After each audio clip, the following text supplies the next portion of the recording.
Big boss ಕನ್ನಡದಲ್ಲೇ ಅತಿ ದೊಡ್ಡ ರಿಯಾಲಿಟಿ ಶೋ. ಈ ಶೋನ ನೋಡಲು ಕೋಟ್ಯಾಂತರ ಅಭಿಮಾನಿಗಳು ಕಾತುರದಿಂದ ಕಾಯ್ತಿರ್ತಾರೆ. ಅದರಲ್ಲೂ ಬಿಗ್ ಬಾಸ್ ಮನೆಯಲ್ಲಿ ಯಾವ ಟಾಸ್ಕ್ ಅನ್ನು ಕೊಡುತ್ತಾರೆ, ಯಾವ ಸ್ಪರ್ಧಿಗಳಿಗೆ ಯಾವೆಲ್ಲ ರೀತಿಯಲ್ಲಿ ಬಿಗ್ ಬಾಸ್ ಕೊಟ್ಟಿರುವಂತಹ ಸವಾಲುಗಳು ಎದುರಿಸುತ್ತಾರೆ ಎಂದು ನೋಡಲು ಬಿಗ್ ಬಾಸ್ ವೀಕ್ಷಕರು ಹಾಗೂ ಬಿಗ್ ಬಾಸ್ ಸ್ಪರ್ಧಿಗಳು ಕಾಯ್ತಿರ್ತಾರೆ. ಇದೇ ಸಂದರ್ಭದಲ್ಲಿ ನಿನ್ನೆ ನಡೆದ ಧ್ರುವಂತ್ ಹಾಗೂ ಸ್ಪಂದನಾ ಅವರ ಜಗಳ. ಇಂದು ಇದೇ ವಿಚಾರಕ್ಕಾಗಿ ಸ್ಪಂದನಾ ಅವರು ಧ್ರುವಂತ್ ಮೇಲೆ ರಿವೆಂಜ್ ಅನ್ನು ತೀರಿಸಿಕೊಂಡಿದ್ದಾರೆ. ಹೌದು, ಅದು ಏನು ಎಂದು ತಿಳಿಸಿಕೊಡುವ ಮೊದಲು ಈ ಕೂಡಲೇ ನಮ್ಮ ಚಾನೆಲ್ ಅನ್ನು ಸಬ್ಸ್ಕ್ರೈಬ್ ಮಾಡಿ. ನೆನ್ನೆ ನಡೆದ ಎಪಿಸೋಡ್ನಲ್ಲಿ ಧ್ರುವಂತ್ ಏಕಾಏಕಿ ಸ್ಪಂದನಾ ಅವರ ಮೇಲೆ ಕಿರುಚಾಡಿದ್ರು. ಧ್ರುವಂತ್ ಸೇರಿದಂತೆ ಮನೆ ಮಂದಿ ಅಡುಗೆ ಮನೆಯಲ್ಲಿದ್ದರು. ಆಗ ಧ್ರುವಂತ್ ಮಾಳು ಅವರಿಗೆ ಕುರ್ಚಿಯಲ್ಲಿ ಇದೆ, ಆ ಕಡೆ ಇಡಬೇಕು ಎಂದರು.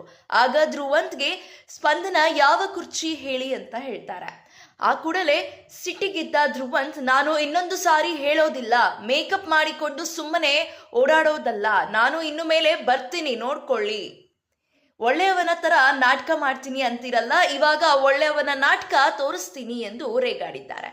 ಇದೇ ಒಂದು ಕಾರಣಕ್ಕೆ ಇಟ್ಟುಕೊಂಡ ಸ್ಪಂದನಾ ಅವರು ಧ್ರುವಂತರ ಮೇಲೆ ರಿವೆಂಜ್ ಅನ್ನು ತೀರಿಸಿಕೊಂಡಿದ್ದಾರೆ. ಇನ್ನೇನು ಫೈನಲ್ಗೆ ಬರೀ 5 ದಿನ ಬಾಕಿ ಉಳಿದಿದೆ. ಅದರಂತೆ ಕೊನೆಯ ವಾರದಲ್ಲಿ ಫೈನಲಿಸ್ಟ್ ಆದ ಸ್ಪಂದನಾ ಅವರಿಗೆ ಬಿಗ್ ಬಾಸ್ ಒಂದು ಅವಕಾಶವನ್ನು ಕೊಟ್ಟಿದ್ದಾರೆ.